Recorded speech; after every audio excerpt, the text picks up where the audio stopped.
Guess who's coming to 5Cast? Yeah.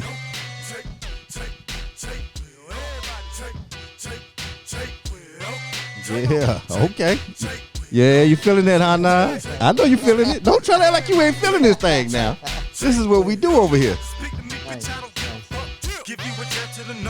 Yeah, that's my little brother right there. Yeah. You gotta talk to me. I can't hear you. Sounds good. Oh, appreciate it. Appreciate it.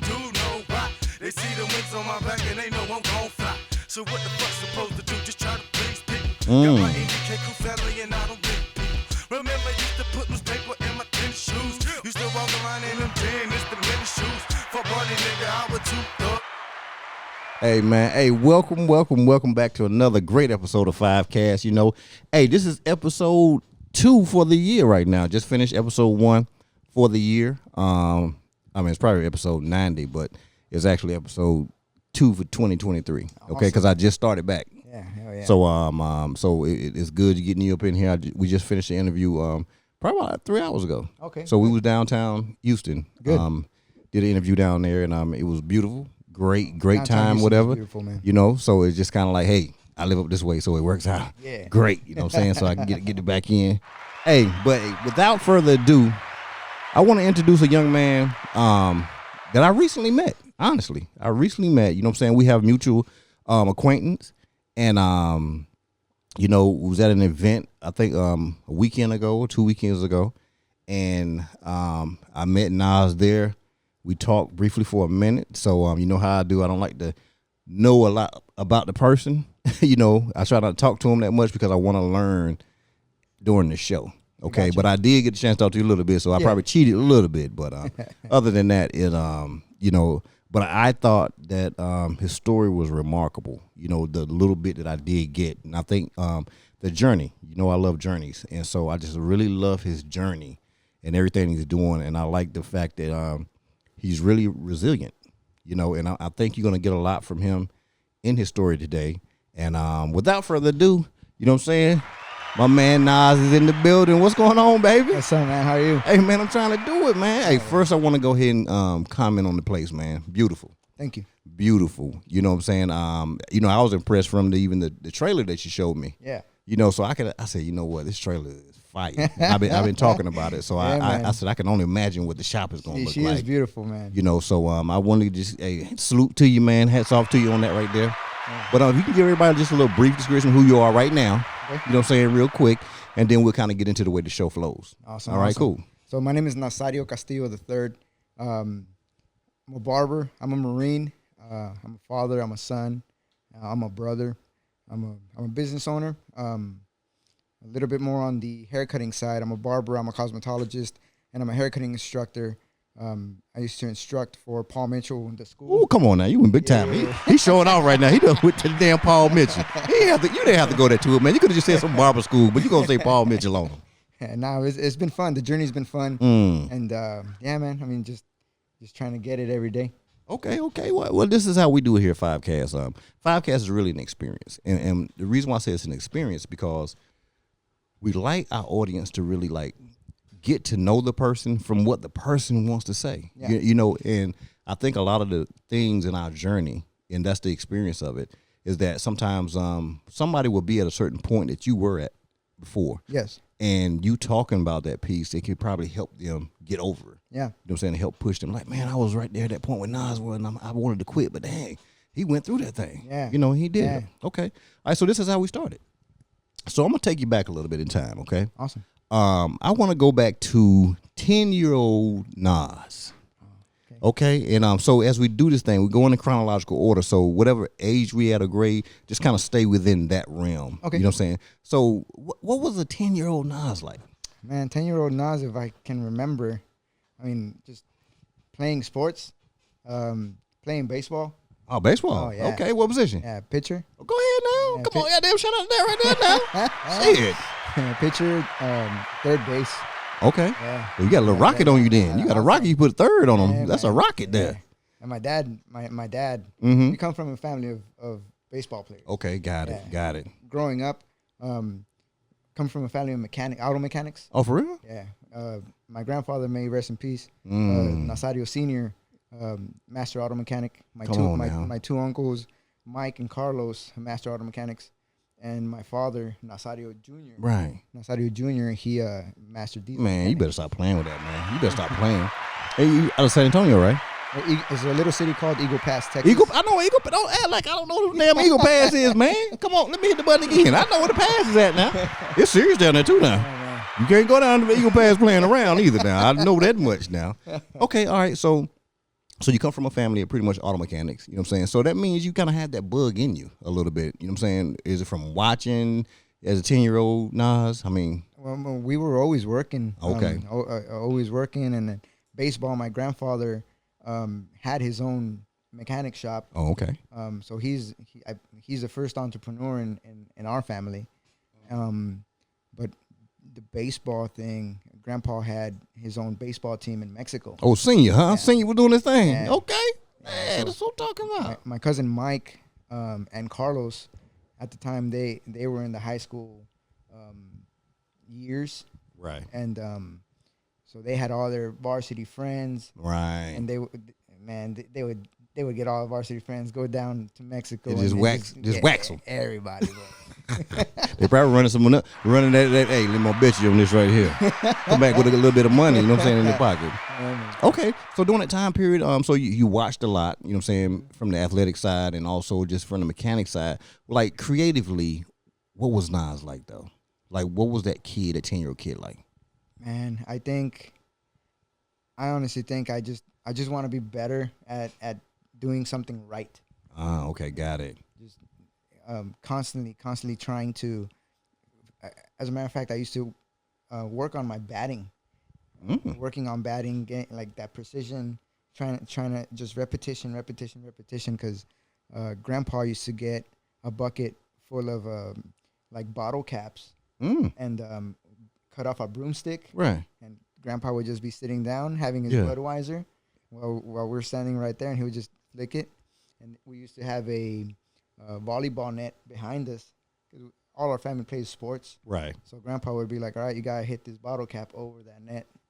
So just keeping that hand and eye coordination. Keep your mic kind of, there you go. Having that hand and eye coordination. Right. Just making sure practice and practice. You know what? And practice. See, I seen something on Instagram or TikTok, I think maybe a couple of weeks ago, and I was watching a kid. I don't know where he was at. He wasn't in the U.S. That's a damn show because the kids ain't got attention span to do that. And it was the father or the uncle or somebody, and they were throwing bottle caps. Yeah. And the kid was hitting them with a broomstick. Yeah, man. You know, damn, shout out to that right there. and so even for me, I would be like, damn, that's impossible. I think that's the basics. Get out of here. It's the basics. Bruh. So you just hit me with something. See, you know, I seen it and I thought it was just some BS. But now for you to tell me that story, that's amazing. Yeah, man. That's amazing. Okay, all right. So let's move on a little bit. Cause I don't know, with 10th grade, 10 years old. What grade is that, Brian? When you're 10, what grade is 10. that? I think that's like third, Third, fourth grade. Okay, all right. So let's move on up. Let's go 9th grade. Yeah. Oh, perfect. Okay, 9th grade Nas. 9th grade. What were you at? 9th grade Nas. I was at high school first year. What school got it represent? It was the Eagle Pass High School. Goddamn, Eagle Pass High School. That's where he was at, y'all. Stop playing. Nas act like Eagle Pass had 9 high schools in it. So. Nas act like they had 9 high schools. He had to think about it for a second. You know what I'm saying? No, we had 2 high schools, right. But it switched over from Eagle Pass High to CC Wynn High. Okay, CC Wynn. Yeah. Okay, all right. So 9th grade. So you bust. Oh, I didn't ask you this. Any siblings? Yes, I have one sister. Was she older or younger? She's younger. She's younger. So what's the year gap? 5 years. 5 piece. Okay, then. So shout out to her.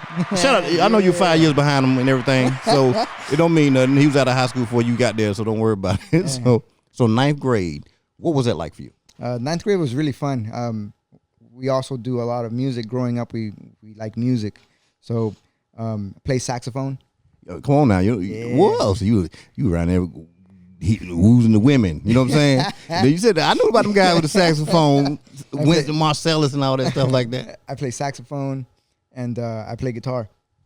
Okay. Yeah. My son, he pluck on that thing a little bit. Yeah. I throw something on the bass a little bit. Now, shout out to that. Don't act like I can't do a little something now. Don't.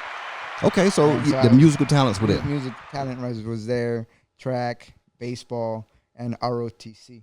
Did you? Yeah. Okay. I did 4 years throughout the high school years. I Right. did 4 years of music, and then 4 years of ROTC. Okay. All right. So ninth grade, during that time period, you musically inclined. Okay. You. Why did you seek out the discipline of JRTC? Was it something about that got you at the ninth grade year?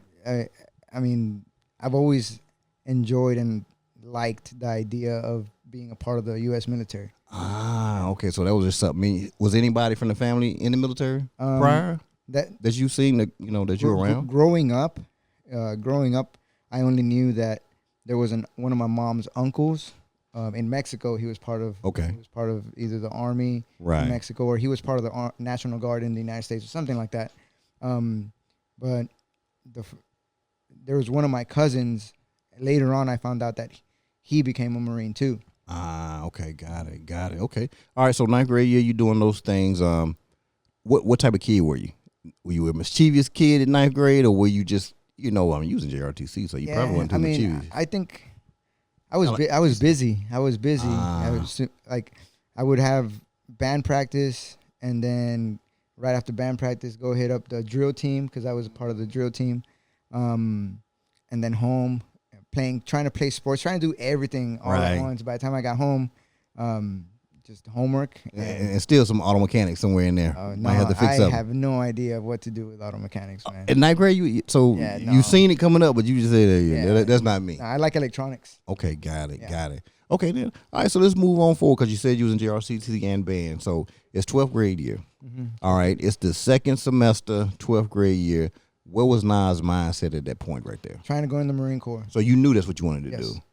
After JRTC, you just knew, hey, I done 4 years of this thing. I knew I wanted to join the military. Throughout the high school years, as many Hispanic mothers, they're not very supportive of their little boy joining the military. Oh, for real? I think so. Oh, okay. At least my mom wasn't. Right. So the first choice was I'm going to go to the Army National Guard. Okay. At the age of 17, you can sign up with your parents' permission. Right. So, this is before being done with high school. Yeah. Okay. So then, throughout the years, I was thinking, man, maybe I'll go Air Force, and that didn't work out. And I was like, I'm not going to go to the Navy. Senior year, 12th grade, I was locked in. Everybody had all my friends, my group of 7 friends. Everybody had already enlisted. Everybody already had everything, the ball rolling. Okay. And 12th grade year, I'm like, I'm going to join the Marine Corps. So how did mom deal with that when you came home and told her that? That's a very nice story. Come on, tell me about the story then. We need to know. I need to know what mom do say. I graduated high school, and I didn't do it. I didn't enlist. I got a job at the mall, and the recruiter. Where? They're in Eagle Pass. No, I'm talking what store? Oh, I was working at Sears. Okay, share that damn Sears and Robux. You know what I'm saying? Like Sears wasn't doing nothing. Tell that damn wash machine and all the other stuff. Yeah, TVs, you know what I'm saying? TVs, all the electronics section. You can find them. But what's it called? So yeah, the recruiter comes up to me and he's like, "Hey, Castillo, what are we doing?" And he's like, "Let's go. You ready?" I'm like, "As a matter of fact, I'm ready. Let's go." I got my ASVAB scores. I got everything. Come on now. I was 19. Right. And he just looked at me like, "You serious? You want to take off? Like, how fast?" I'm like, "I'm ready to go today." And he's like, "Let me make a phone call." He makes a phone call, comes back. He's like, "Hey, Castillo, go home, call your boss, let him know that you're going to take off to Marine Corps boot camp. If he has any questions, tell him to give me a call. I need you back here in my office in 2 hours." What? Yes. So I call my mom, "Hey, I'm getting ready to go out of town."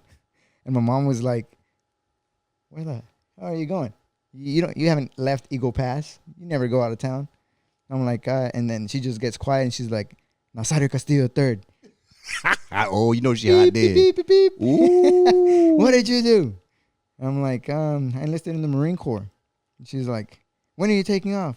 I'm like, "I gotta be back in 2 hours." She's like, "Get home right now." Lord have mercy, Nas. You trying to get killed, man. You trying to get killed. I get home. She's yelling, mad, upset, calls my dad. guess what this kid just did? And my dad's like, what did he do? He enlisted in the Marine Corps. And my dad was like, we knew that was going to happen. And my mom was like, I'm going to pass the phone over, ask him when he's taking off. I grabbed the phone. My dad asked, when are you taking off? I'm like, well, now, an hour and a half. So my dad gets home, and he's like, hey, cook him some food, iron his clothes, get him ready. I'm like, I got an hour. Just make me a sandwich. Right. And the clothes that I'm going to take, I'm probably never going to wear them ever again. True. So that's what that was that like. Okay. All right, then.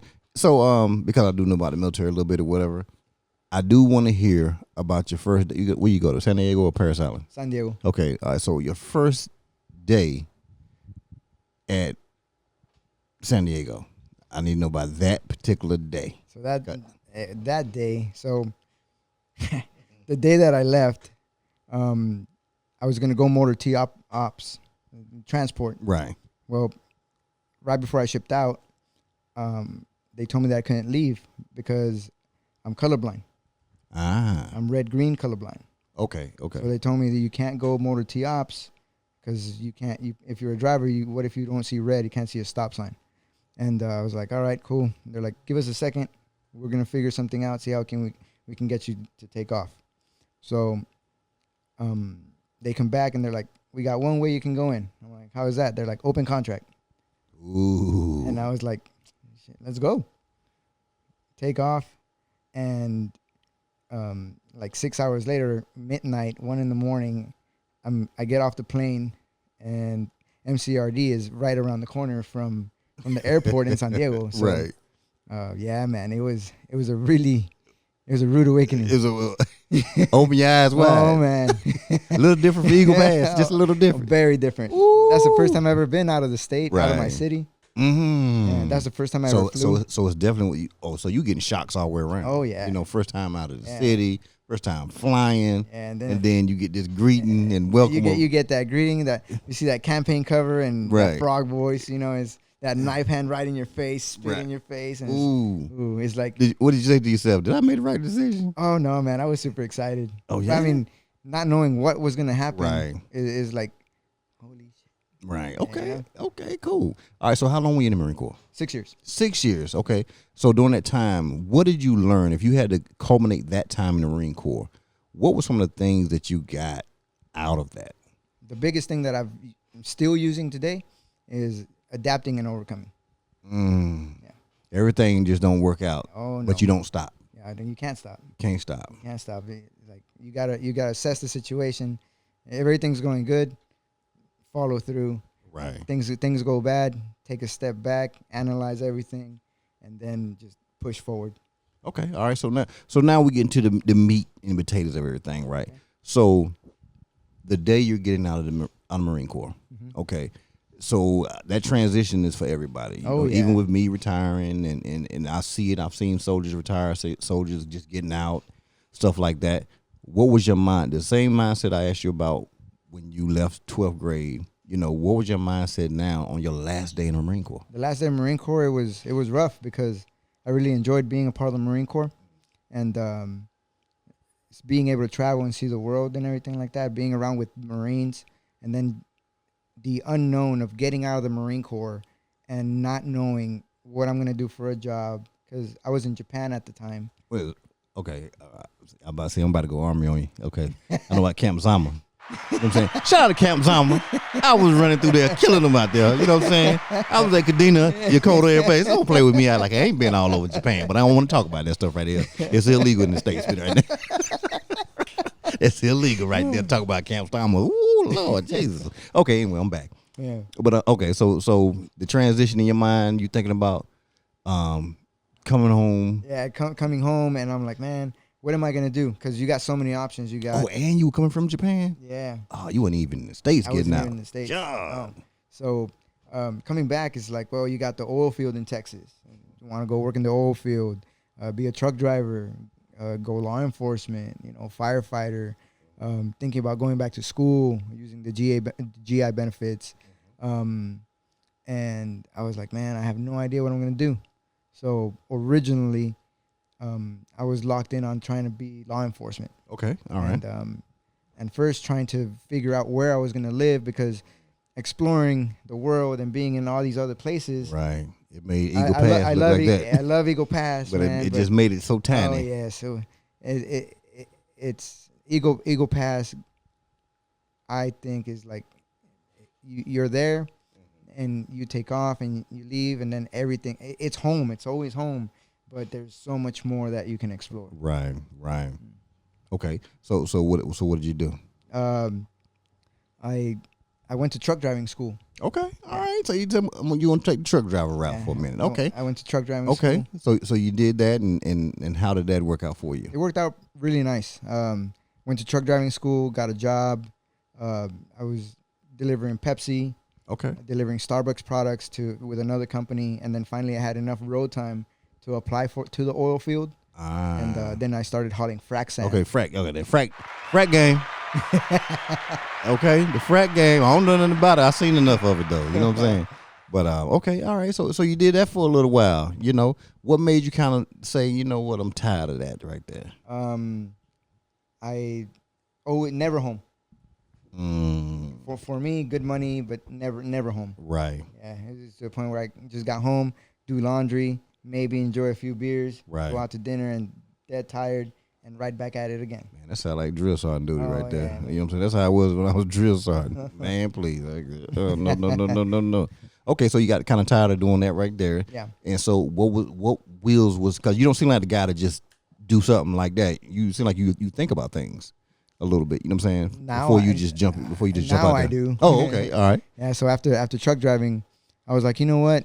I'm gonna use my GI Bill to do something and be home every day. Okay. So I went to school to be a medical assistant. Okay. In the medical field. All right. Yeah. Serving and helping people. That's what it's about. So, you know. Exactly. I was like, hey, this is gonna be great. Right. So how long was that course? It was like about a year. About a year. Okay. It was like about a year. I graduated and worked at one place for 1 month, and I didn't. Hold up. Time out. Hold up there. Hold up now. So you. No, brother.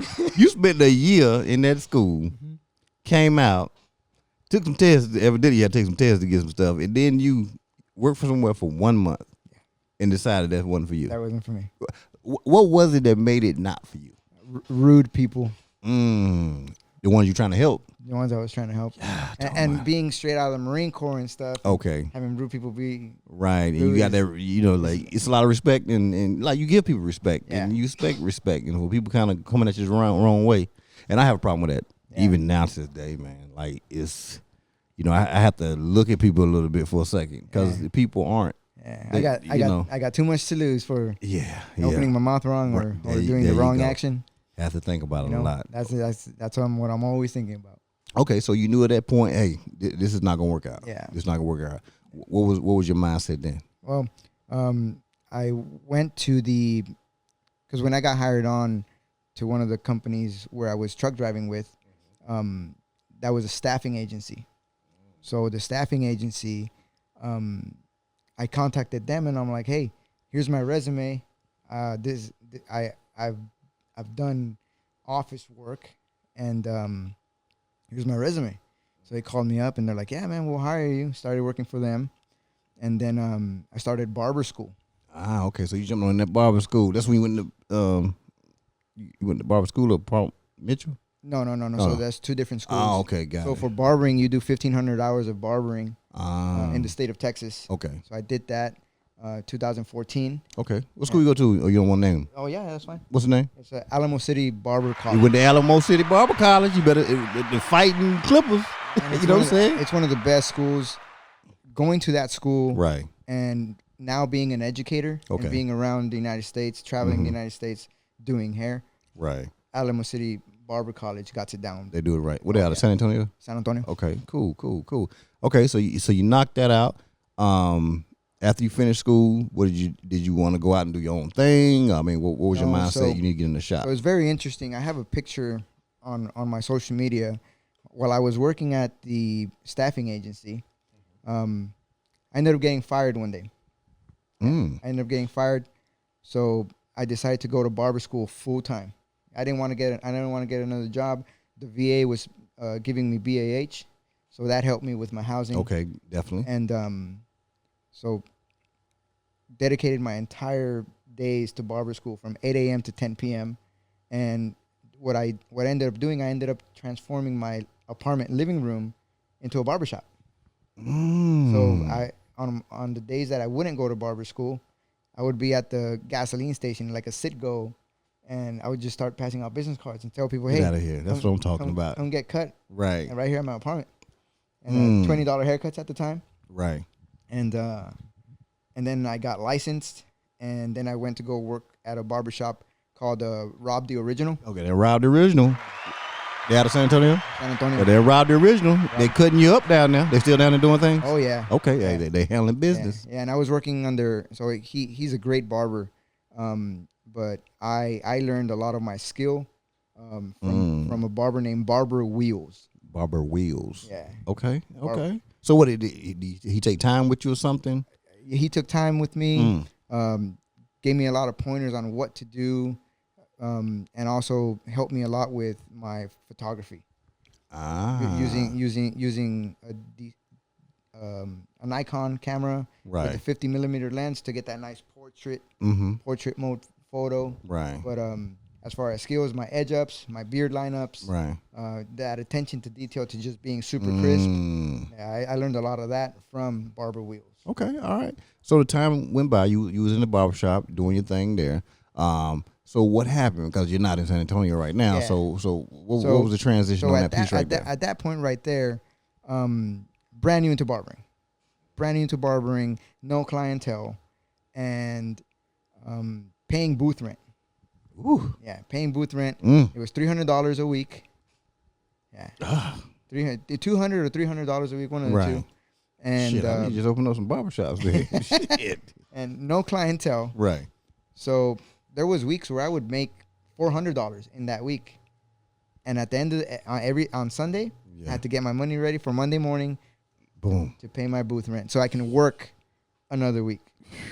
So then from there, I found another barbershop, and it was called Almost Park Barbershop. Right. There also, but it was a barbershop that I worked at, and not too much to say about that.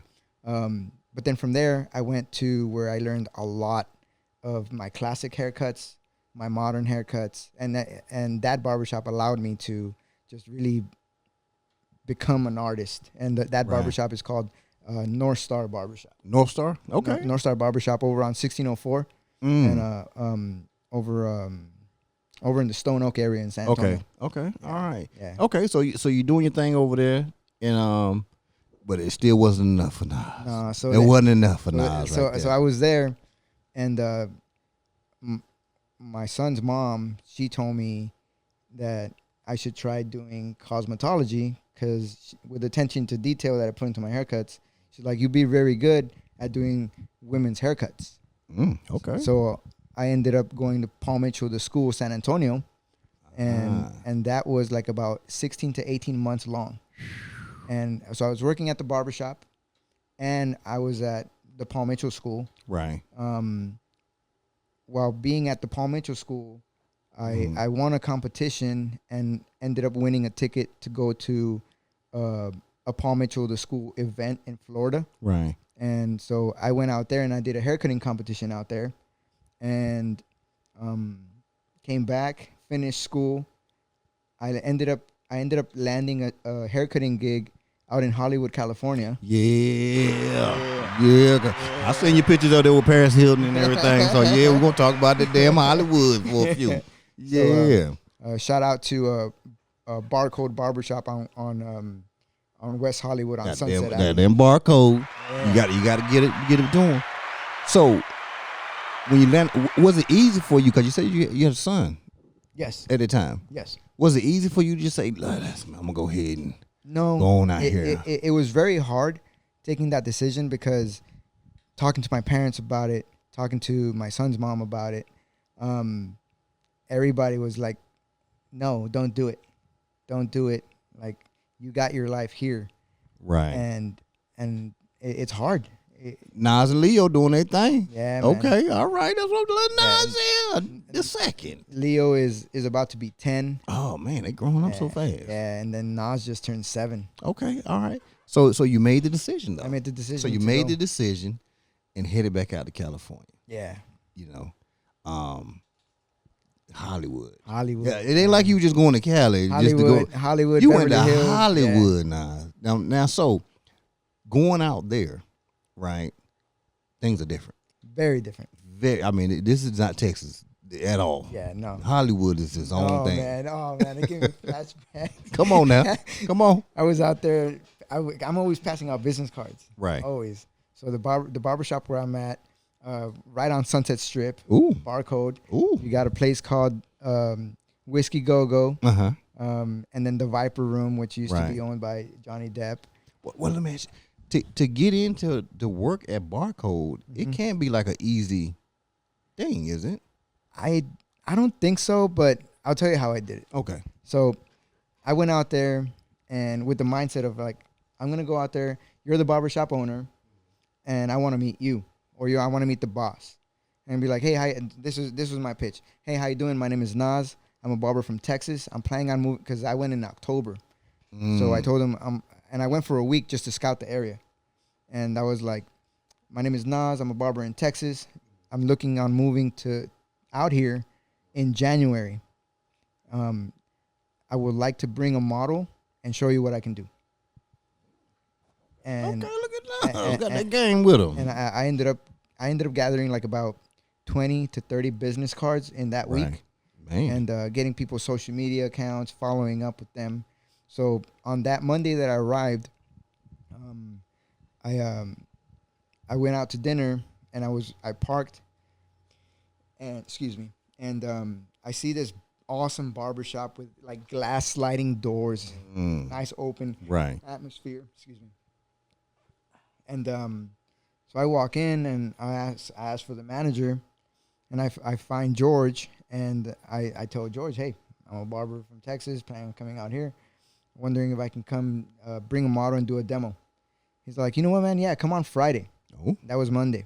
I go and celebrate, have a beer and drink and food, and the cook comes out, and the cook was like, you don't look like you're from here. I'm like, no, I'm from Texas. And they're like, you're one of those. Oh, one of those. So I was, and she asked, like, what brings you out here? I'm like, oh, well, I'm a barber from Texas trying to get a job out here. And she's like, how's that going? I'm like, it's going great. I just landed a demo for this Friday at barbershop called Barcode Barbershop. And she was like, shut up. I get my cut at Barcode Barbershop. Ooh, okay, okay. And I was like, you want a free haircut? I got the demo on Friday. So she's like, sure, cool. I do a nice ball fade on her. It's easy, you know? So that was Monday. Super excited. I'm like, first day here, yes, everything is lining up. Yeah. So on Wednesday, I noticed that there was a cigar shop across the street from Barcode. And I'm like, you know what, man? I'm going to go get a cigar, and I'm going to check out that restaurant again. It was nice. Explore the area. I parked the car. I'm walking through Barcode, and I got to say hi. Right. So I'm walking. I'm like, hey, what's up, guys? And then George was like, Nas, right? I'm like, yeah. He's like, man, one of my barbers had to call in sick today because he had to go to the dentist. And I've been losing out on walk-ins all day. Oh. You feel like cutting hair today? I'm like, hell yeah, bro. Right. And he's like, go home, get your tools, and come right back. He's like, we close at this time. You'll be able to knock out a few walk-ins. I'm like, bro, my tools are in the back of my car. Come on now. Yeah. Texas boy ready. No, Yeah. they better stop tripping. Ready. Act like Nas wasn't ready. Come on, baby. So I asked George before I leave and go get my tools. I'm like, so can I do it the way I do it? And he's all like, yeah, man, do you? I'm like, who's the people I'm going to take care of? And he's like, those two gentlemen right there. So I go introduce myself. I'm like, hey, how you doing? My name is Naz. I'm going to be your barber today. And I'm going to go pick up my tools. I'm just coming in now. Okay. I'm going to go get my tools, and I'll be with you here shortly. Right. You guys care for a beer? And I remember they had Dos Equis in the refrigerator. Right. Yeah, so they're like, yeah, sure. Or one of them grabbed a beer, the other one didn't grab a beer. So come back, I set up and do my thing behind the chair. get to know someone, see what they want. Consultation is huge. Understanding what they're wanting. Definitely. Consultation and then recommendation. Because I listen to what they're wanting, and then I make the plan, and then I give them the recommendation. Okay, cool. This is what you want. This is what we're gonna do. Okay, got it. So I knocked out 2 haircuts, and that was my shot at Hollywood. That's how I felt. At the end of those haircuts, George was like, "When did you say you're planning on moving out here?" And I'm like, January. Right. I'm like, I graduate Paul Mitchell on the 23rd, right, which was a Friday in 2017, right, and then Christmas Eve on Saturday, right, Christmas Day the 25th, I am loading up my U-Haul, getting ready to come out here. So I'm like, hey man, I'm ready to work on the 27th. So he's all like, I'll see you on the 27th. Get out of here. So then I call my boss, Moses, at North Star Barbershop. Right. And I'm like, hey, Mo, I'm coming back, but I'm going to be leaving in January. And Mo was like, what? What do you mean you can't leave? And then his brother, Mario, because they're co-owners, Mario was like, you're leaving? Are you serious? You're going to leave? And I'm like, yeah. And I'm like, yeah, guys, like, Mo was super happy for me. Right. And I know Mario was happy for me too, but North Star Barbershop is home. Like if you ever had the chance to go visit North Star Barbershop, you should bring 5 casts to North Star Barbershop. If you tell them about me, I'll go down there. Real talk. Yeah. You know what I'm saying? Yeah. And they're gonna see this interview anyway, so they're gonna be like, oh hell yeah, I want them to come. Yeah. You know what I'm saying? So moved out there in 2017 and kick ass, take names. Okay, so 17, you're out in Hollywood. Was it just from all the walk-in business? I know you're passing cars out, but like, how did you get some of those? Oh, those people, the clientele, right? The walking clientele for anybody walking in the door out on Sunset Strip. You have no idea who's walking around. Okay, definitely. So the first week that I was working there, the first Saturday ended up being my birthday, January 6th. Right. So a really good barber, his name is Victor, he kind of took me under his wing. And one day, that Saturday, I think it was maybe my first haircut of the day. I don't got nothing in the book, but I'm out there like saying hi to people and being like, hey, you need a haircut, come on in. And I come back inside. Someone walks in and he tells Victor, like, hey, you got time for me? And Victor's like, man, I'm completely booked today, but I got my boy Naz. He's really good. He'll take care of you. So the person sits down. I do his haircut. I ask him, what do you do for a living? And the guy was like, oh, I work with flowers. And I'm like, flowers? He's like, yeah, I do flower arrangements. I'm a florist. I'm like, oh, cool, badass. Do his haircut, finish. Hey, man, thank you so much. His name was Jeff. Right. And I'm like, thank you so much, Jeff. Hope to see you soon. Thank you for the opportunity. And when he leaves, Victor finishes his haircut, and he's like, hey, Naz, do you know who you just cut? And I'm like, he said he's a florist. And he's all like, that's Kris Jenner's best friend. Get out of here. Yeah, man. So get out of here. I was all like, Kris Jenner's best friend. Kris Jenner, that sounds familiar. Ego pass. I don't grow up with like celebrity stuff, you know? Right. And so I get on the phone, go on Google, and I type in Kris Jenner's best friend. First thing that comes up is a picture of the guy. Right. And his name is Jeff Latham.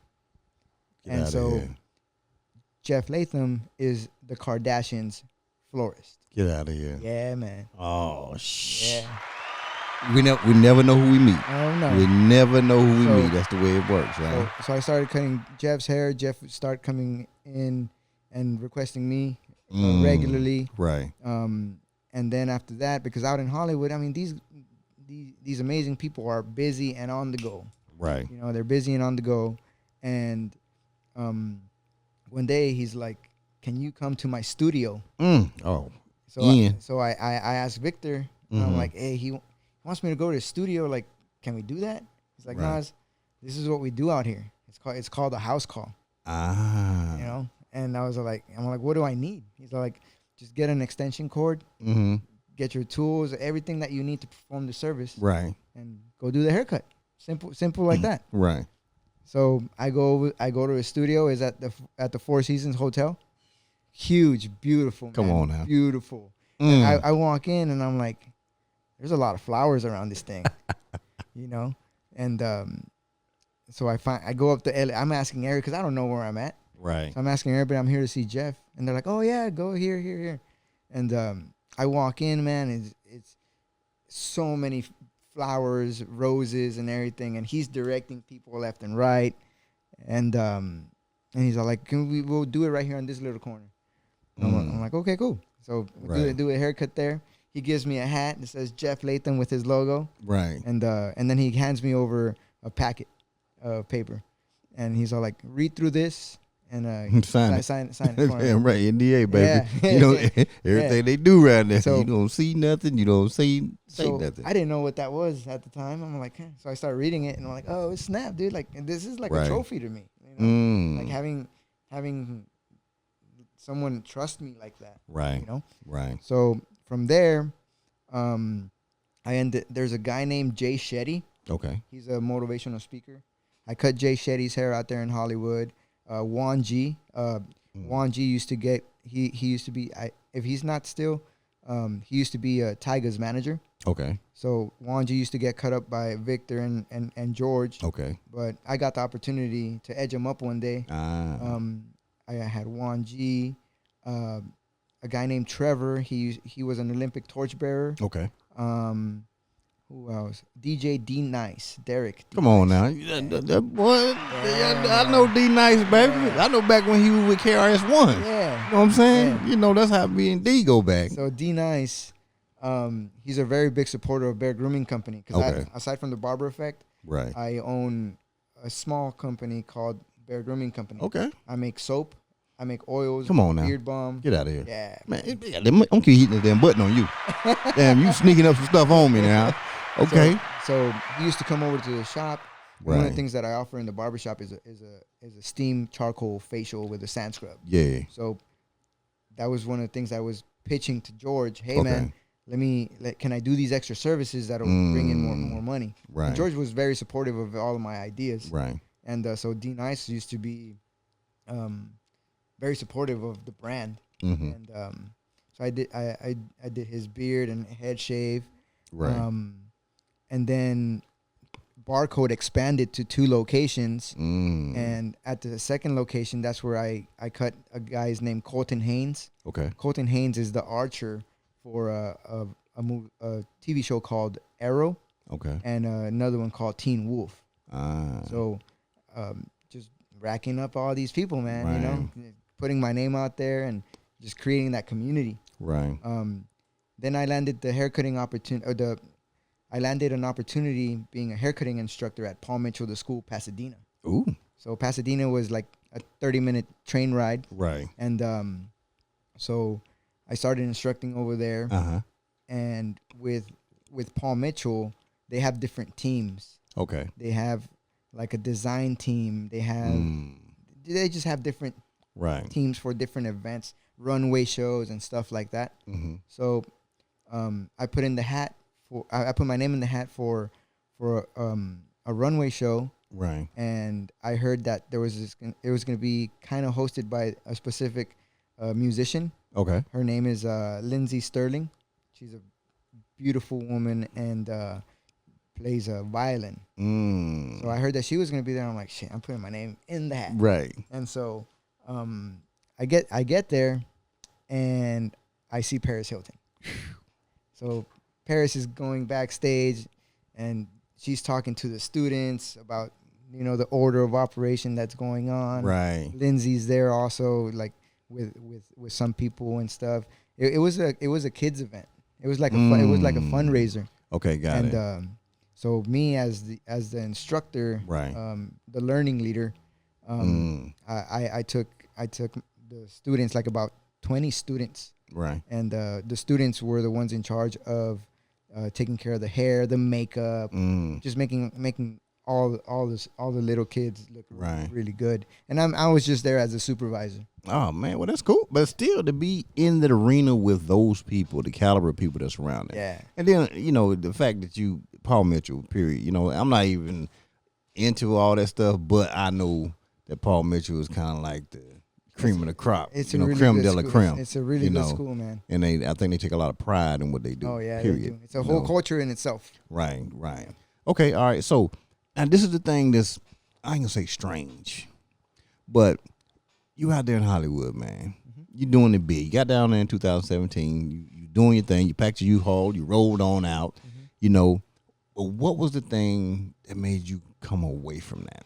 And when did you come away? What year was it? I came back June 2nd of 2019. Okay, so 19. So you was out there for about 2 years, Yeah. pretty much. So what was that turning point? My two boys. Ah, okay. Yeah, my two boys. Being away from them is hard. It's And their boys. and their boys. Right. They're boys. It's being away from them is hard. Mm-hmm. And it's just hard. Okay, got it. So, did you ever think about them coming out to Cali, or you didn't want to put them in that environment? That it wasn't an option, and honestly, Okay, it got wasn't. it. It wasn't one of those. It wasn't in my head. Like I was having a really good time. Okay. Leaving was one of those things where it's like, do I leave? Because I'm just starting. Like Right. if it's going this good, Right. but then I was like, you know what, man, I'm gonna go back. I'm gonna find a really good barbershop to work under Okay. out there, Right. and then just see where life goes. Okay. So it's 19. You come back, right?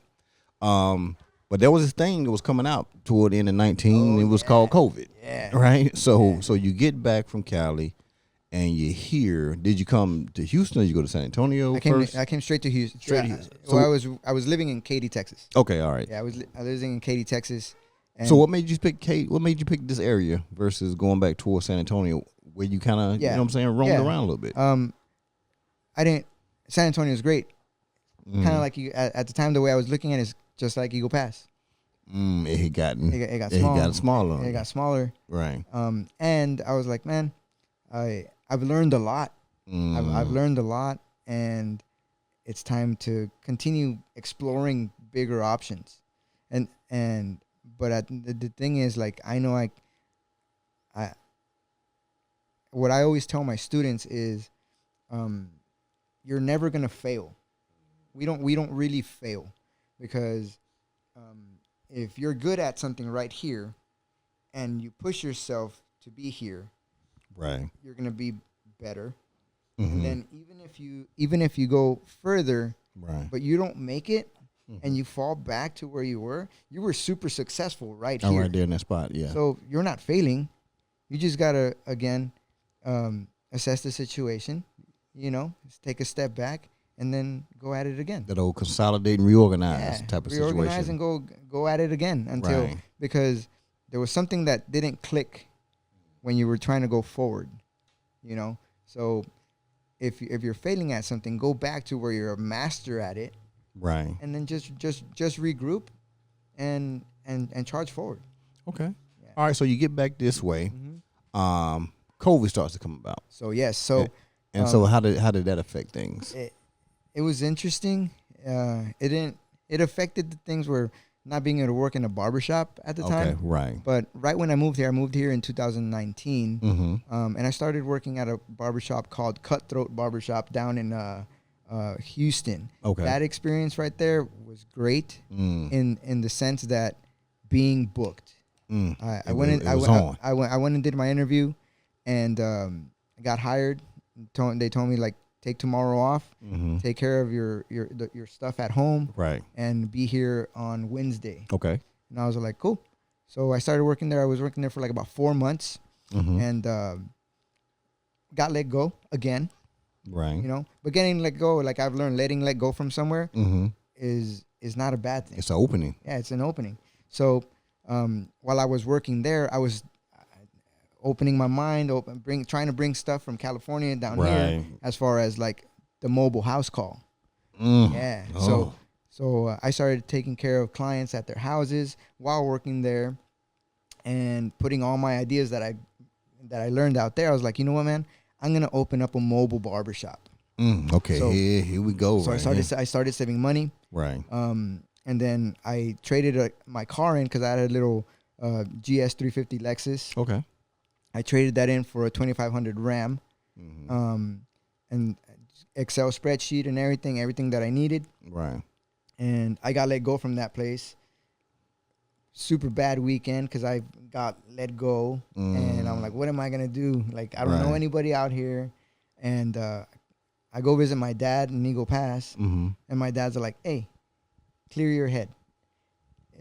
You've been giving everybody 100%. It's time you give your ideas 100%. So I was like, okay. So on the way back to Houston, I made the decision that I was just going to buy everything, and I was going to follow through with my mobile barbershop idea. COVID hit. But at that time, COVID, it hit, but people weren't able to go to the barber shop. Right. But they still need haircuts. They still need haircuts. Right. And Nas is doing the mobile house calls. Ooh.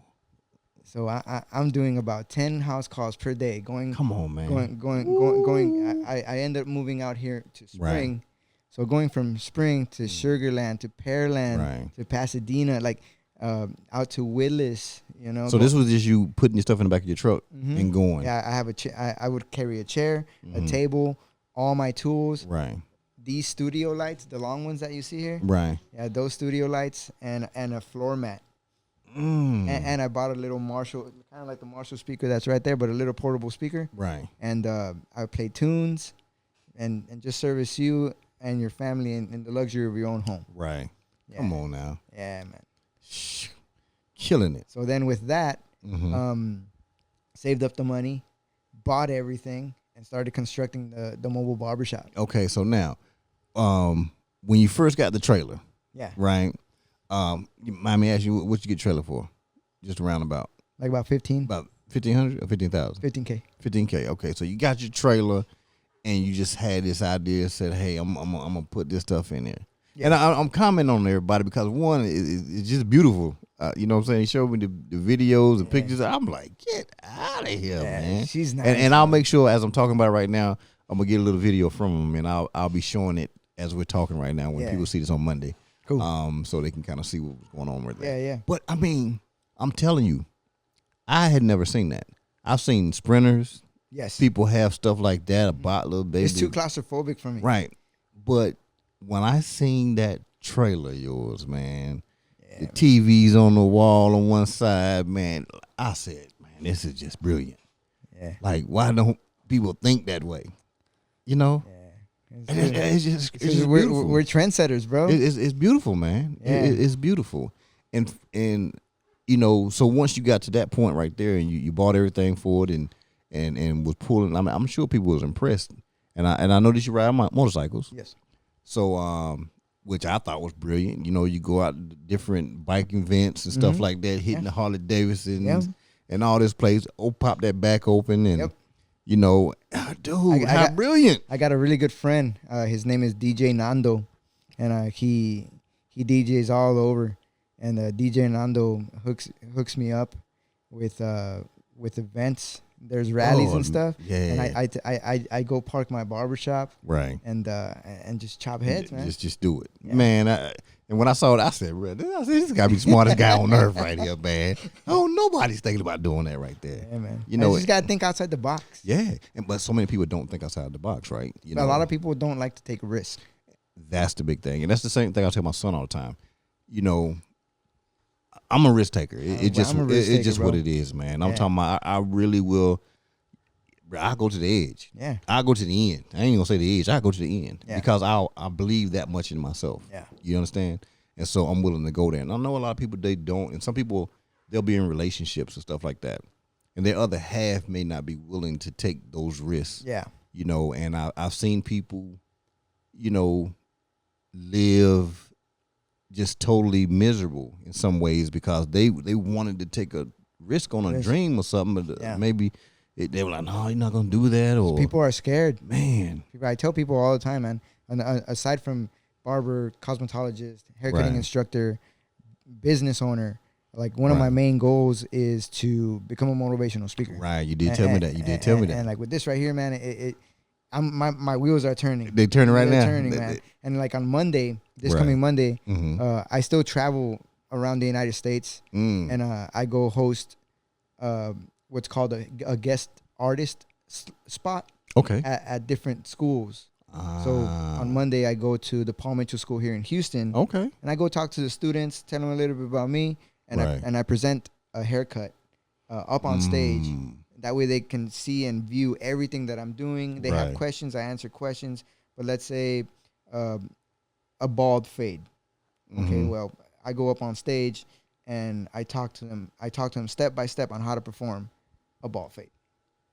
So, yeah, man. But it's risk. You know, it's risk. Right. Like going up on stage is it going to make sense? Right. It's 50 to 100 people in front of you, and how many of those people can you catch their ears, their mind to be engaged in the class? Right. You know? But yeah, man, it's one of those things. It's like taking risk has gotten me to where I'm at today. Right. Okay. So now, as far as you got the trailer built out, right? So you're doing your thing, but that wasn't enough for Nas. Nas was like, "No, we gotta get a building." Well, so talk to me about that piece right there, because you said that was really like a monumental moment for you. Yeah. Because you had to really think about something. So this right here, my goal by 2030 is to own a shopping strip center just like that. That's my goal. Ain't nothing wrong with that. Ain't nothing wrong with that. That's by 2030. But the whole idea of being inside a building right now, this was not planned. Why you say that? Because my idea was to have my mobile barbershop. And I mean, I have a traveling billboard everywhere I go. Damn sure do. You know, Johnny, you know, the guy who introduced us? Right. Yeah, Johnny Raps. Johnny's the one who did the wraps on my vehicle and on the trailer and everything. But my goal was to build out the barbershop. I have 3 chairs in the shop, build out the shop, have amazing barbers, and then have them want to be the shop manager. Right. So I can put someone on one location, on this location, and me build another mobile barbershop. Right. Another truck, another trailer. Right. And then just continue growing like that to get to that goal. To get that goal right there. Well, use those pieces together. Yeah. Okay, go ahead. So January 18th at 2100, January 18th, 2022, at 2100, I got sideswiped on the highway. So was in the hospital for a week, and then having to learn how to walk all over again. Get out of here. Did they keep driving, or did they stop? They took off. Are you serious? Yeah. It is what it is. So at home, sorry, man, it gets a little emotional too. No, I understand. You know, I'm at home and I'm like, what the hell am I gonna do? Like, bills, child support, you know, my cost of living. Am I gonna be able to do activities with my kids? You know, am I gonna be able to ride a bike again, like my brothers in my club? You know, and just the regular day-to-day things that people don't really think about. You get up and you walk to the restroom or to the kitchen, and you're walking.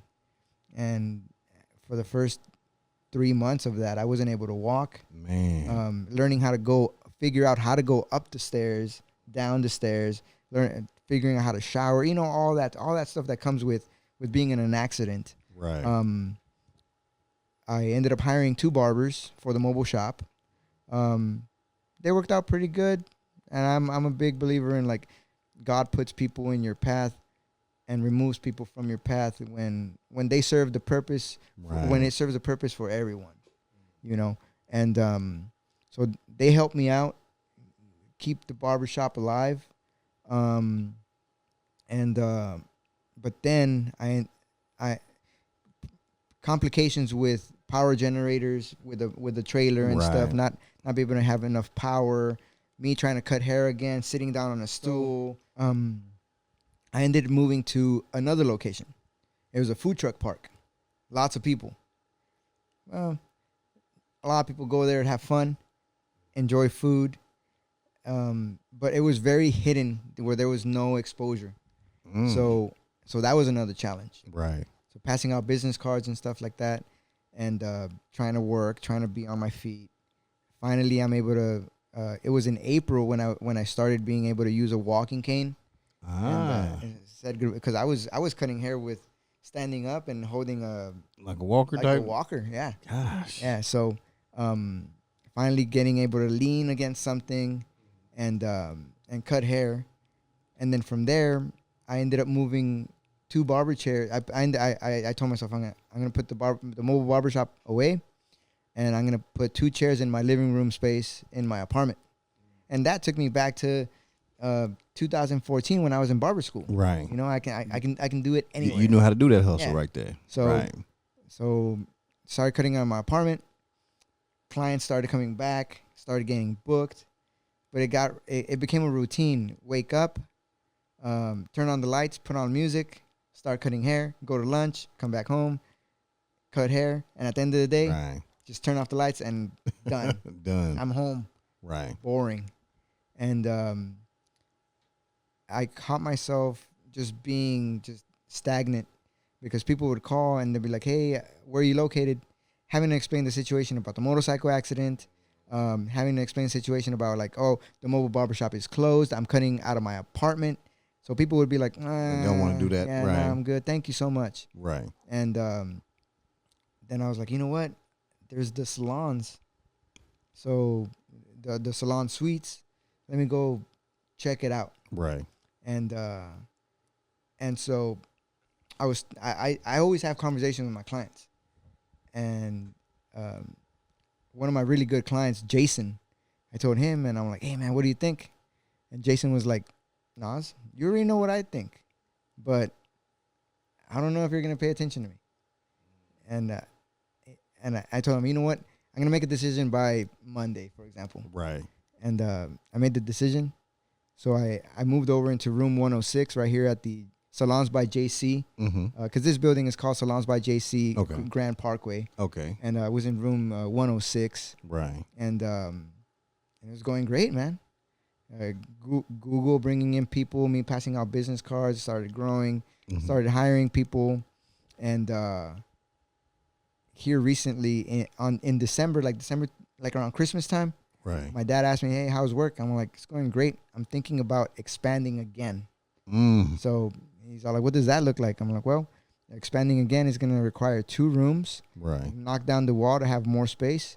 Be able to have chairs like at the mobile barbershop. Right. And so everything you see here is the labor of about a full week of work, along with cutting hair all day.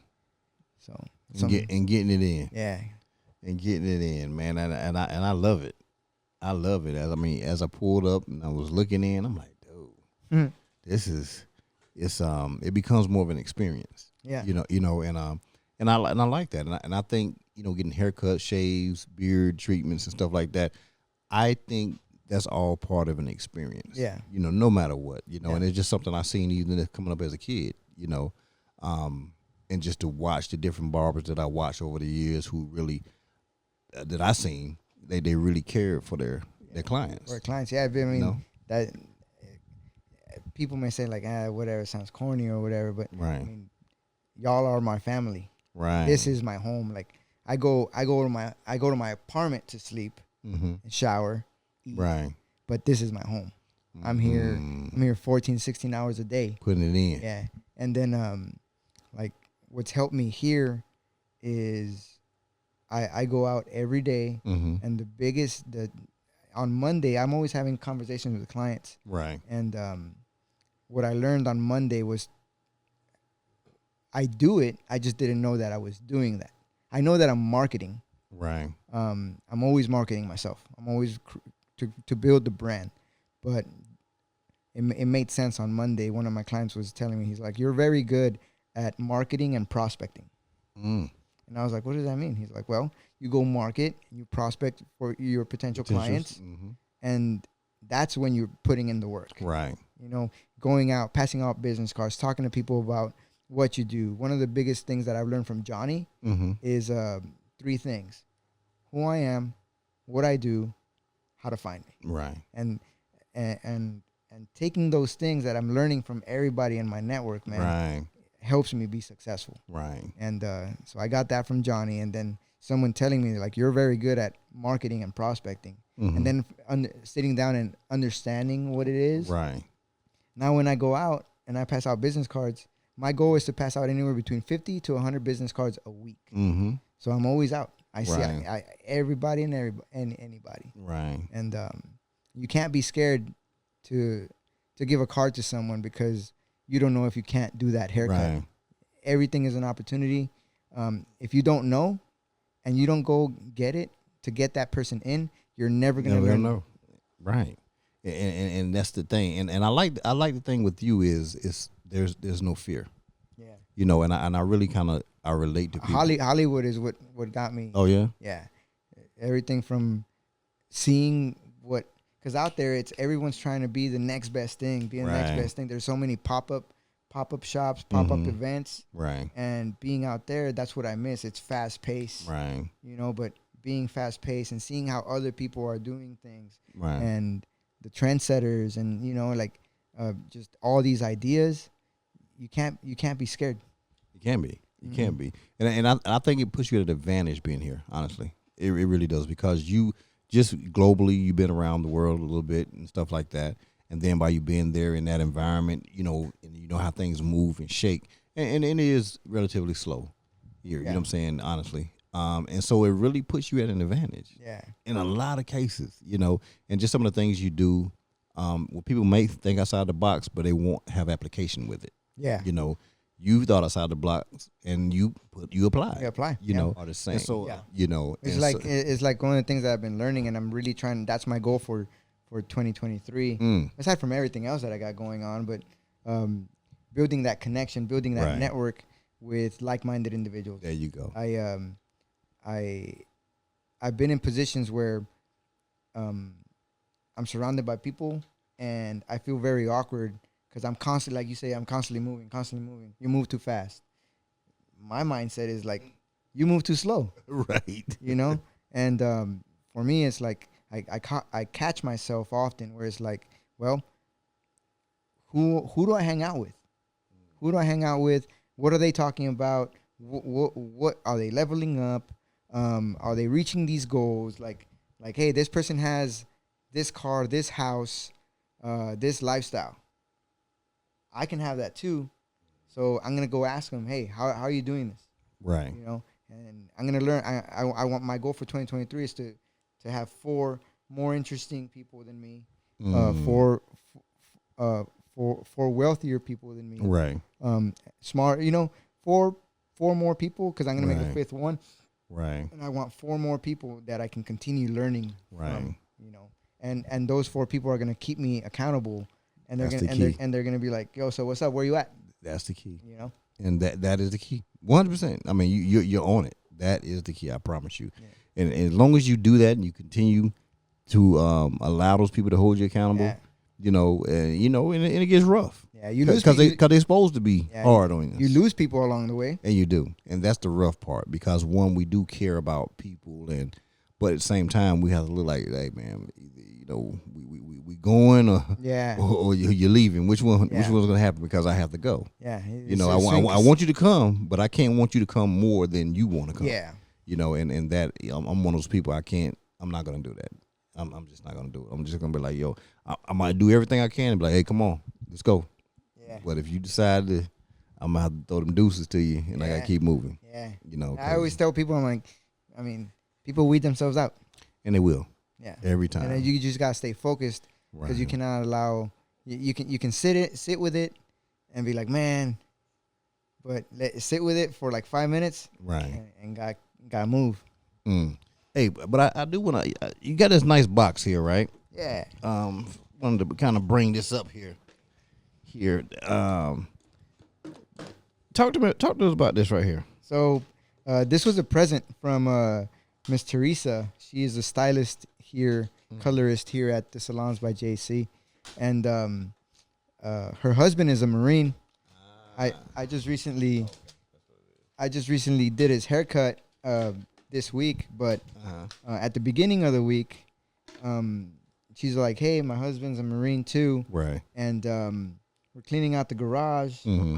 and he's like, oh, I have something that I think Naz would really like." Right. So first thing I get it here in the morning, she's like, "I have something, wondering if you would like it," and I look at it, and the first thing that I read is this right here.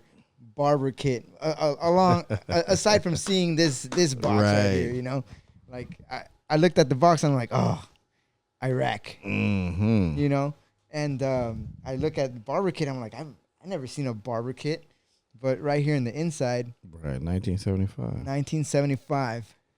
And so I mean it's pretty interesting, man. Like you got old school tools, you know. You got the old clippers, detachable clippers, kind of like this stuff right here. Yeah, man. Man, this is cool, and I'll make sure when we're playing this part, we're gonna get some video of this, and so it'll be an inset, so people will be able to see it. Cool. What's going on? Man, this is just history right here, bro. Yeah, man. Straight history. I told Miss Teresa, I'm like, man, this is a treasure. Like, thank you so much. It definitely, in fact, 75. It was before you were born. Yeah. You know what I'm saying? I was born in '88. You know what I'm saying? So yeah, this is a couple years after I was born. Right here, 75. Yeah, I was born 71. So yeah, man, that's cool. That's definitely an artifact right there.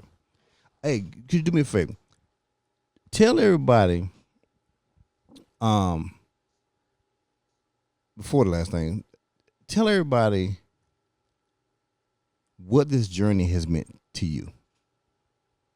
If you had to summarize it from that young man in JRTC, that was ninth grade, jumping in JRTC, to this point today in that journey, what would you tell somebody?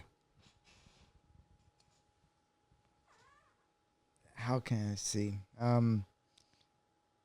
With the experiences and everything, and the journey, I would say focus. Have a goal, but always understand that the route you're taking is going to be altered in so many different ways, and it's going to be all right no matter what. But you cannot achieve. I think I achieve greatness every day. Right. But you cannot achieve anything if you do not apply yourself to something. If you're not dedicated to something, and you give it 100%, because there's a lot of people who are good at many things, right? But you don't excel because your head is here, and here. Mm-hmm. Focus on one thing that you want to be very good at. That's why people. That I've been looking at, I've been reading stuff, and it's like this person got to where he is because the person just dedicated 100% of their time to that one thing, and then they became great. Right. You know, and I would say, keep a vision board. Right. You know, grab sticky notes and write everything down. Put them around your house. Print out pictures of the things that you want. Right. But direction, discipline, and so. Consistency, direction, discipline, and just have a I'm gonna go get it attitude. Right. You know. Okay. Like not be scared of failure because you fail every day. Right. You know you don't do something wrong, you failed. But I mean, just learn from it, and tomorrow, don't do it again. Right. Okay. All right. And so one of the last things I always ask everybody that's on the show. This is a unique experience, right? The 5-cast experience, pretty much just me coming here. What did you learn tonight? If you could pick something, what is it that you learned? And it could be about yourself or whatever. What have you learned tonight? The journey, man. Like looking back at everything is like everything that we do. I guess trying to find purpose. That's what I'm trying to do. I'm trying to find my purpose, and it's nice to celebrate yourself in a way, because I don't really celebrate myself, But having someone as yourself, giving them the opportunity to talk a little bit about my journey, it's something I never thought I would happen. So I was scared. Were you? Yeah. Get out of here. I'm like, but you agreed to it. You know what I'm saying? I know, but I'm like, but you're a risk taker too, right? Oh yeah. So it was like, hey, you know what? I'll do it. I've been telling all my clients today. I'm like, man, there's gonna be a podcast at my barbershop, right? And like to me, this right here it's a milestone. You know, it's a milestone, and it just gets the wheels turning, right? But and you know it's gonna be a lot different once you see it, though. So I promise you, I know your wheels turning now, but when you sit down and you watch this on Monday, you probably gonna be like, man, you know, like, and you'll definitely get something more out of it. Yeah, because once you kind of see yourself, what I'm learning is don't be scared. Right, there's no need. That's the number one thing. I'm gonna go tonight with like celebrate your victories. Right. But don't be scared. Ever. Yeah. Ever. Yeah. That's what I'm talking about. Hey, this is G5, you know what I'm saying? 5Cast, the hottest podcast experience in the world. I'm here with my boy Nas, and he's located where? Right, we're in Spring, Texas. Address is 6603 Spring Stubner Road, inside Salons by JC Grand Parkway. The Barber Effect Barbershop, Barber Studio with NazTheHairSlinger. Come on now. You're going to see what's going on. And you're going to see the nice pictures and everything in the video we set outside. You know, G2's in the back handling the camera and everything. So he got some nice cameo shots that we're going to put up in them so you can just see everything.